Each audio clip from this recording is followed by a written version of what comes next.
اللهم صل على محمد وآل محمد. اعوذ باللہ من الشیطان الرجیم. بسم اللہ الرحمن الرحیم. ہم میں سے اکثر افراد یہ جانتے ہیں کہ نماز پڑھنے کے لیے طہارت ضروری ہے، لہذا وضو کرنا پڑتا ہے. اگر وضو نہ کر سکے تو تیمم کرنا پڑتا ہے اور طہارت کے ساتھ نماز پڑھی جاتی ہے. لیکن بسا اوقات ایسا ہوتا ہے کہ وضو کے اعضاء پر جس مقام کو دھویا جاتا ہے وضو میں، چہرہ ہے، دونوں ہاتھ ہیں، یا مسح کرنے کے مقام پر اگر کوئی زخم آ جاتا ہے، کوئی چوٹ آ جاتی ہے، تو سوال یہ پیدا ہوتا ہے کہ پھر یہ شخص کیسے وضو کرے گا. اور خصوصیت سے اگر چوٹ ایسی ہو کہ جس پر پٹی بندی ہو یا پلسٹر لگا ہو تو پھر کس طرح سے وضو کیا جائے گا. تو اس سلسلے میں اسلام میں ایک اور وضو ہے جس کا نام رکھا گیا ہے وضو جبیرہ. وضو جبیرہ اسے کہتے ہیں کہ اگر کسی جگہ پر ایسا زخم یا پھوڑا یا کوئی ہڈی ٹوٹنے کا معاملہ پیش آیا ہے اور اوپر پلسٹر لگا دیا گیا ہے یا پٹی باندھ دی گئی ہے، تو اب وضو کرنے کے لیے لازمی ہوگا کہ دھونے کے بجائے، اس حصے کو دھو تو نہیں سکتے اس لیے کہ پلسٹر لگا ہوا یا پٹی بندھی ہوئی ہے، دھونے کے بجائے پٹی پر یا پلاسٹر پر گیلا ہاتھ پھیرا جائے گا. اگر وہ سیدھے ہاتھ میں ہے تو سیدھے ہاتھ میں الٹے ہاتھ سے گیلا ہاتھ پھیرا جائے گا پلاسٹر پر یا پٹی پر، اور اسی طرح سے الٹے ہاتھ میں تب بھی یہی بات ہے، بشرطے کہ پٹی نجس نہ ہو. اگر پٹی نجس ہوگی تو پھر گیلا ہاتھ نہیں پھیر سکتے. اگر پھر ہم گیلا ہاتھ پھیرنے جائیں گے تو پھر تو ہاتھ بھی ہمارا نجس ہو جائے گا اور جو پانی ہمارے ہاتھ میں لگے گا وہ بھی نجس ہو جائے گا. لہذا اگر پلاسٹر یا پٹی پاک ہے تو فقط پلاسٹر پر یا پٹی پر گیلا ہاتھ پھیر لینا کافی ہوگا وضو کرنے کے لیے. جیسا کہ طریقہ کار ہوتا ہے وضو میں، اوپر سے نیچے دھویا جاتا ہے یا ہاتھ بھی اوپر سے نیچے کی طرف پھیرا جائے گا. اگر چہرے پر اس طرح سے پٹی بندھی ہوئی ہے تو چہرے پر بھی اوپر سے نیچے کی طرف پٹی پر گیلا ہاتھ پھیرا جائے گا.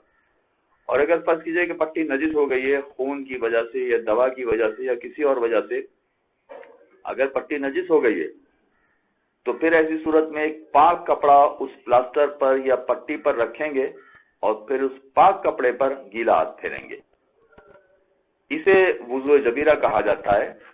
جب وضو کرنے کے دوران میں یا تو پٹی پر اور پلاسٹر پر گیلا ہاتھ پھیرنا یا پلاسٹر پر ایک پاک کپڑا رکھ کر اس پاک کپڑے پر گیلا ہاتھ پھیرنا، یہ وضو جبیرہ کا خاص طریقہ کار ہے.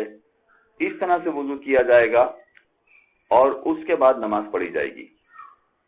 چونکہ وضو جبیرہ کے مسائل بڑے تفصیلی اور طولانی ہیں بلکہ مشکل بھی ہیں، لہذا عام طور پر ایک طریقہ کار بتایا جاتا ہے کہ کچھ مقامات ایسے ہیں کہ جہاں پر وضو جبیرہ کرنے کے ساتھ ساتھ تیمم بھی کرنا پڑتا ہے. لہذا وہ سارے مقامات کہ کہاں پر تیمم کرنا پڑتا ہے اور کہاں پر نہیں کرنا پڑتا، یہ سارے مسائل یا تو انسان یاد کر لے، اس لیے کہ بہت سارے مقامات ایسے ہیں کہ جہاں پر وضو فقط کافی ہو جاتا ہے، تیمم کی ضرورت نہیں ہوتی. کچھ مقامات ایسے ہوتے ہیں کہ جہاں وضو کے ساتھ تیمم بھی کرنا پڑتا ہے. تو اگر کسی کو زخم یا چوٹ یا پٹی اس طرح سے بندھی ہوئی ہے تو ایک فارمولا یا کلیہ یاد رکھ لیا جائے کہ وضو جبیرہ کے ساتھ ساتھ تیمم بھی کر لیا جائے تو یقیناً اس کی طہارت مکمل ہو گئی اور پھر بڑی آسانی سے وہ نماز پڑھ سکتا ہے.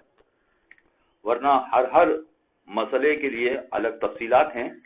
اگر آپ چاہیں تو خود توضیح مسائل نام کی کتاب میں اس کا مطالعہ کر سکتے ہیں یا علماء کرام سے معلوم کر سکتے ہیں. اس لیے کہ بسا اوقات پلاسٹر 2 مہینے 3 مہینے بلکہ 6 مہینے تک چلتا ہے، تو 6 مہینے تک صبح شام وضو بھی کرنا اور تیمم بھی کرنا یہ ذرا دشوار ہوتا ہے.